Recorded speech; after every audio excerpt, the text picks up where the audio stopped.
Ngiyabingelela kumagumbi amanomhlaba. Indlondlo lekhulumayo.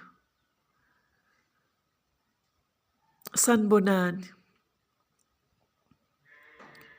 Sanibonani ekhaya lendlondlo. Sanibonani. Namhlanje ngiza netophiki ethi isolation. Isolation stage. Isolation stage istage esibhlungu. Istage ongeke ukwazi ukuthi nakhona ushare ukhuluma ukuthi kwenzakalani ngoba nawe usuke ungazi ukuthi kwenzakalani ngawe.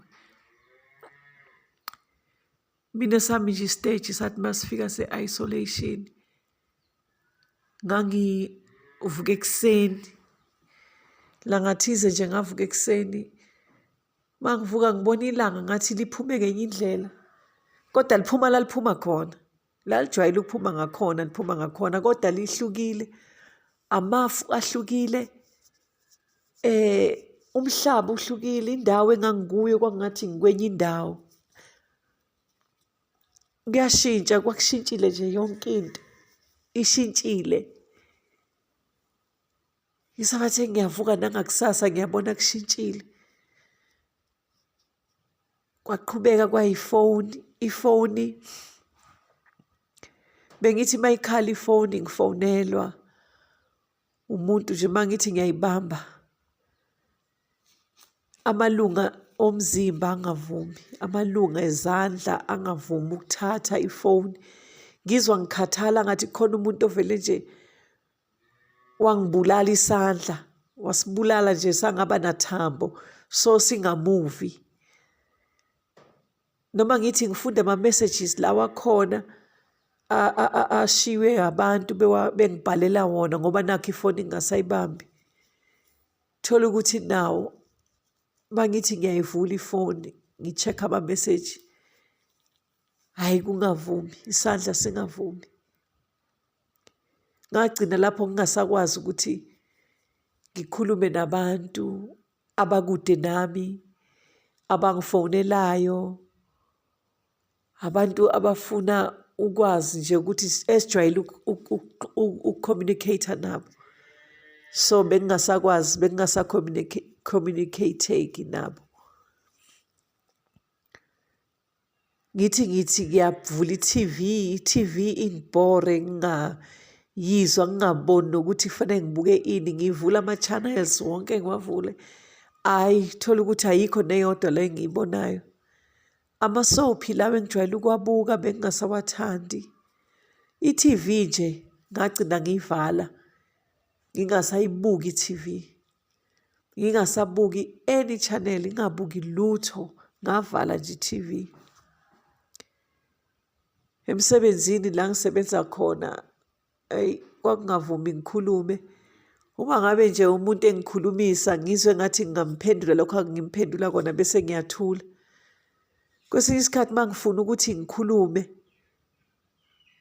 kuzovele kubaleke nje igama libaleke igama engifuna ukulisho lingabuyi la ngangisebenza khona-ke mina besibhala kakhulu ama-notes engiwabhalayo bengibhala nge-English even masikhuluma sisemsebenzini besisebenzisa ulimi lukaJoji English iphele i-English iphele ngithi ngiyahlanganisa amagama angahlangani ngigcine ngithule ngisho wona wesiZulu nesizulu sami nje sithule ngathi nginikezwe ithuba lokukhuluma kancane bese ngiyaphela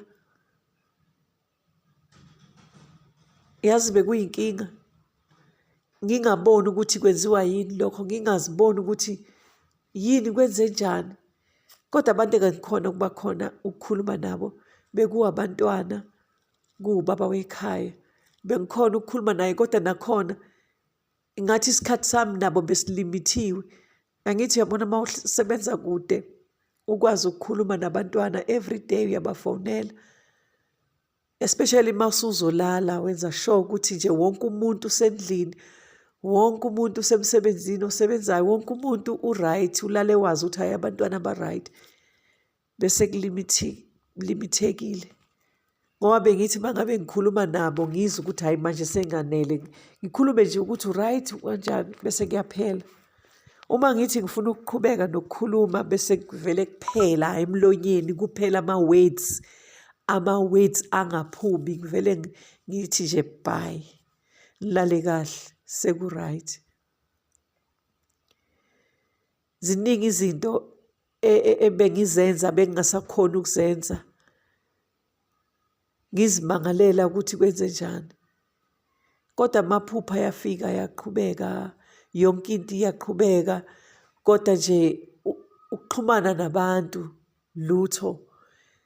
Ngaze ngabona ukuthi kahle kahle ngisusiwe nje kubantu, ngisusiwe kubangani, ngisusiwe kuyihlobo, ngisusiwe noma nakubantu abangasibona abangani. Even mangihamba bengithula nje, bengithula ngikhulume nje lokho kuphela. Izinto ey'ningi uma ngabe uzibuka engathi uphila kwelinye izwe, engathi lo mhlaba lo ophila kuwo ushintshile. Yes, uyawubona kona ukuthi iwona lo mhlaba engiphila kuwo, uyabona indlela konke kuyafana, kodwa inkinga indlela obuka ngayo ilanga, indlela obuka ngayo umoya, mawuza umoya ngathi akusesiwona lo moya ujwayele. Uma i-weather ishintsha uyezwa ukuthi man kushintshile, yonke into ishintshile. Kwawena uyazizwa ukuthi ngishintshile, kodwa awuyithandi ngoba ngangithi mase ngingedwa ngizibuza ukuthi hayibo, kanti senguwumuntu onjani. Ngabona ukuthi yazi lesi sikhathi nakhona ngibona mase ngizodlula kuso ukuthi hayi lesi stage ekuthiwa i-isolation stage. Ilesi stage esihlale sikhulunywa, because sometimes uyaya koma-YouTube ufike ubheke ubuke ukuthi u-check izinto ukuthi hayibo lezi zinto uvele mawuthi uyavula nje uvule uqondane nayo into leyo senkingeni yayo, uvele uqondane nayo.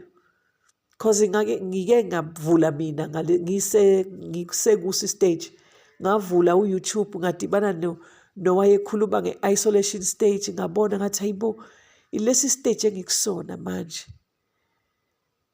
Kodwa nakhona ku-YouTube awuhlali, ngivula nje ngoba ngixakekile, sengikhathele ukukhala, sengikhathele ukuzibona ngishintshile, ngihlukile kunabanye abantu, sengikhathele ukuzibona ngingakhoni ukuxhumana nabantu engangixhumana nabo, ama-friends kakhulukazi wona. Ubuza ukuthi uma uhlangana naye umuntu athi hayibo unqabile, hayibo waze wangatholakala bo efonini, uzosho lokhu usho lokhu, kodwa ubone kahle ukuthi yazini ngikhuluma iphutha, angikwazi ukumchazela ukuthi kwenzakalani.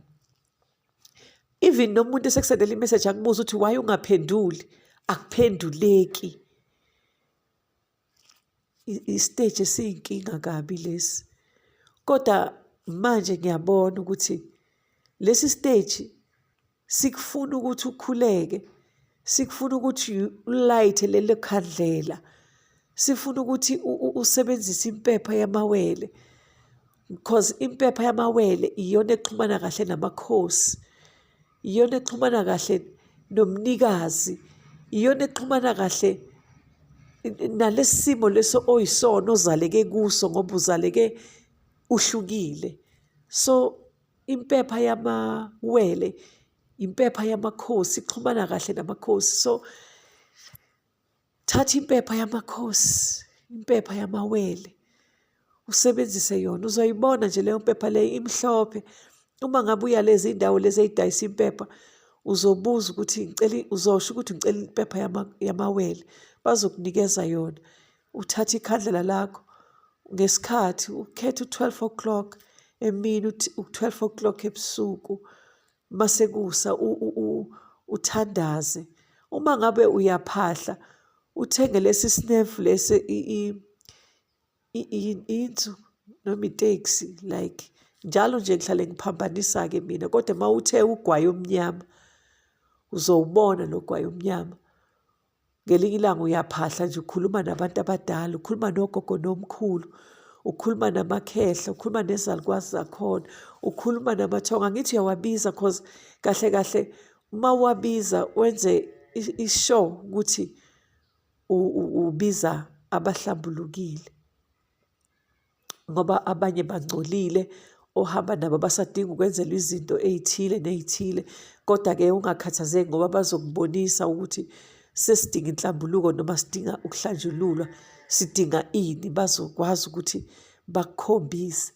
Okwamanje njengoba usadidekile ukuleso stage, guqa ngedolo, mbize umvelinqangi, umbize uNkulunkulu, umbize uJehova, umbize usonini nanini, umbize umdala wey'nsuku, umbize uNkulunkulu ongamele amagumba amane omhlaba, umbize uNkulunkulu owadala izulu nomhlaba, umbize uNkulunkulu, ubize umoya oyingcwele ukuthi mawusondele, usondele eduze kwakho. La ngiguqe khona, Nkosi yamakhosi, ngicela uze kimi, uzongisiza. Nakhu ngixakekile, nakhu ubike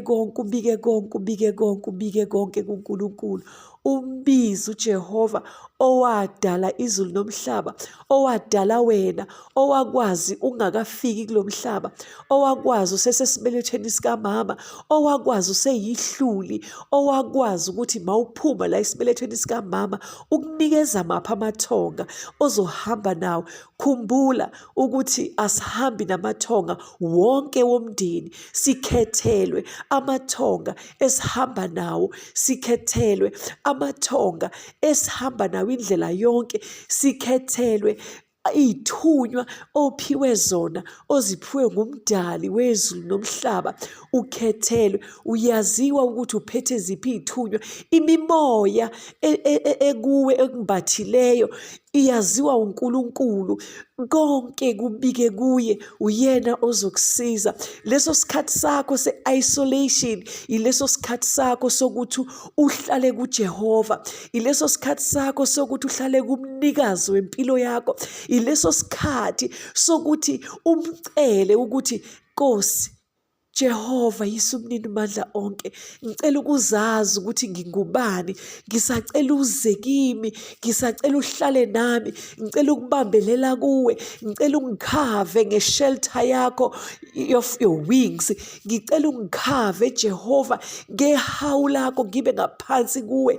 Dwala laphakade nqaba yethu esithi masisuka iy'vunguvungu ngicashe kuwe, ekuthi makufika iy'vula ey'qinileyo ngibambelele kuwe. Wena ulidwala laphakade, wena uyinkosi yamakhosi, wena Jehova uhlele esihlalweni sobukhosi. Vana kaNkulunkulu, Nkosi hawukela mina umntwana wakho, nakhu la ngikhona engididekile khona, ngoba lesi stage sinzima. Mntwana wethonga, uNkulunkulu wadala izulu nomhlaba, uNkulunkulu wadala amathonga, wakunikeza wona ukuthi njengoba uphuma esibelethweni uzophuma uzelwe ungumntwana obusisekileyo, ongumntwana ozofezekisa injongo yakhe, umntwana ozofezekisa iy'fiso zikaNkulunkulu, umntwana ozohamba nenzuza, umntwana ozohamba namakhosi, umntwana ozokwazi ukuthi yonke into yasemndenini uzokwazi ukulungisela amathonga, uzokwazi ukulungisela abantu ahamba nabo. uNkulunkulu akalenzanga iphutha uma ngabe zala wena ekuletha kulo mhlaba. uNkulunkulu akalenzanga iphutha uma ngabe ekunikeza umzali lokuzalile ukuthi akulethe kulo mhlaba. Akalenzanga iphutha uNkulunkulu uma ekunikeza isipho esihle kangaka, azange alenze iphutha. So sulinyembezi njengamanje, yekela ukukhala, ngcono ukhaliswe injabulo yokuthi uNkulunkulu ukhethe wena, ngcono ukhaliswe injabulo yokuthi uNkulunkulu uyalazi icebo ngawe, ngcono ukhaliswe ube nenyembezi ey'phophozayo, ey'phophoziswa ukuthi namhlanje namhlanje ngithe mangena ku-YouTube ngathola indlondlo elethelwe thina abantwana bahamba ney'ndlondlo, thina abantwana besithi masifika emfuleni kunyakaza iziziba, thina abantwana esithi masisondele emanzini anyakaza amanzi, thina abantwana esithi masisondele emanzini amanzi akhulume nathi, thina abantwana esithi masithinta amanzi sithola ukuphila, sinabantwana esithi masiwaphuza amanzi asiphilise. Baba wethu osezulwini, uNkulunkulu wethu wamazulu, ngiyakhuleka namhlanje, ngikhulekela loya mntwana oxakekile olapha kulesi stage se-isolation, olapha kulesi stage aqheliswe kuwa mndenini, aqheliswe ehlobeni, oqheliswe kubangani, oqheliswe nanoma ngubani lo oqheliswe kuye. Kodwa uzungakhali mntana wethonga, ngoba labantu oqheliswe kubo yibona abantu abakubambezelayo kule ndlela kamoya, labantu oqheliswe kubo yibona abantu abenza ungayiboni indlela eyaphambili, ngoba uthembele kubo, ulokhu ubuza imibuzo kanti ngabe uyibiza uNkulunkulu, ulokhu ubuza kubo izinto ey'ningi, ulokhu ubatshela kanti beza nezinto ezimbi. Mntana ethonga, ungakhohlwa ukuthi uyacindezeleka ngalesikhathi nje uqala uthi usondela kubantu, uyacindezeleka. Yingakho-ke namhlanje besusiwe labantu kuwena, yingakho namhlanje labantu behambile kuwena, bahambile ngoba bayazi nabo ukuthi njengoba nje usuwedwa manje sebecanukile lapho bekhona, bakubona ukuthi uhlakaniphile, bakubona ukuthi usuclever, bakubona yonke into abakubona yona ukuthi wena manje ususile. Kulungile mntana ethonga, hlala ethembeni likaNkulunkulu. uNkulunkulu uzokwenzela indlela. Yimina indlondlo ekhulumayo, yimina umntwana wamakhehla ohamba namakhehla amahle, yimina umntwana ohamba namakhosi, yimina umntwana olethiwe namhlanje, olethwe kuwe ukuthi khumbula ukuthi ungubani. Zikhumbule, zazi ukuthi sesifikile leso sikhathi. Yilapho-ke befuna indawo yabo, ilapho befuna wena ukuthi wena mawuconnecte nabo. Connecta mntana ethonga. Ngelinye ilanga khanyisa impepha yakho, uthathe ugwayi bese uthi, kogogo nomkhulu, nina izalukwazi ezinhle enanibhema bhemani. Ungakhohlwa mntana ethonga ukuthi usho ukuthi la mathonga ahamba nami, specifya ukuthi la mathonga ahamba nami. Ungacicizi, ungalokhu uduka, ube specific, uhlale endaweni ofanele mawuhlale kuyo. Mntana ethonga, namhlanje ngiyakushiya nale ndaba, ngiyakushiya duduzeka, konke kuzolunga. Yisona sikhathi lesi abakudingayo ukuthi unake bona, uyeke unake ezinye izinto, noma kubuhlungu, noma kuluma, noma kudabuka, noma kukuncinza, noma kukwenza kube buhlungu ungakalali ebusuku. Vuka uthandaze ngaleso sikhathi lapho kungafiki khona ubuthongo. Bafikile bakhuluma nawe, bafikile bafuna ukuconnecta nawe. Vumela ukuconnecta namathonga. Ngiyabonga abantwana bamathonga, ngiyabonga abantwana abahle, ngiyabonga kini. Duduzekani, ngikhona. Duduzekani, sikhona, sibaningi, sikuyo le ndlela. Kumnandi namhlanje, kwakubuhlungu nakithi. Nisale kahle, ngizonibona ngevidiyo ezayo. Ningakhohlwa ukusubscribe, nilike, nikhomente ngaphansi. Ngiyabonga.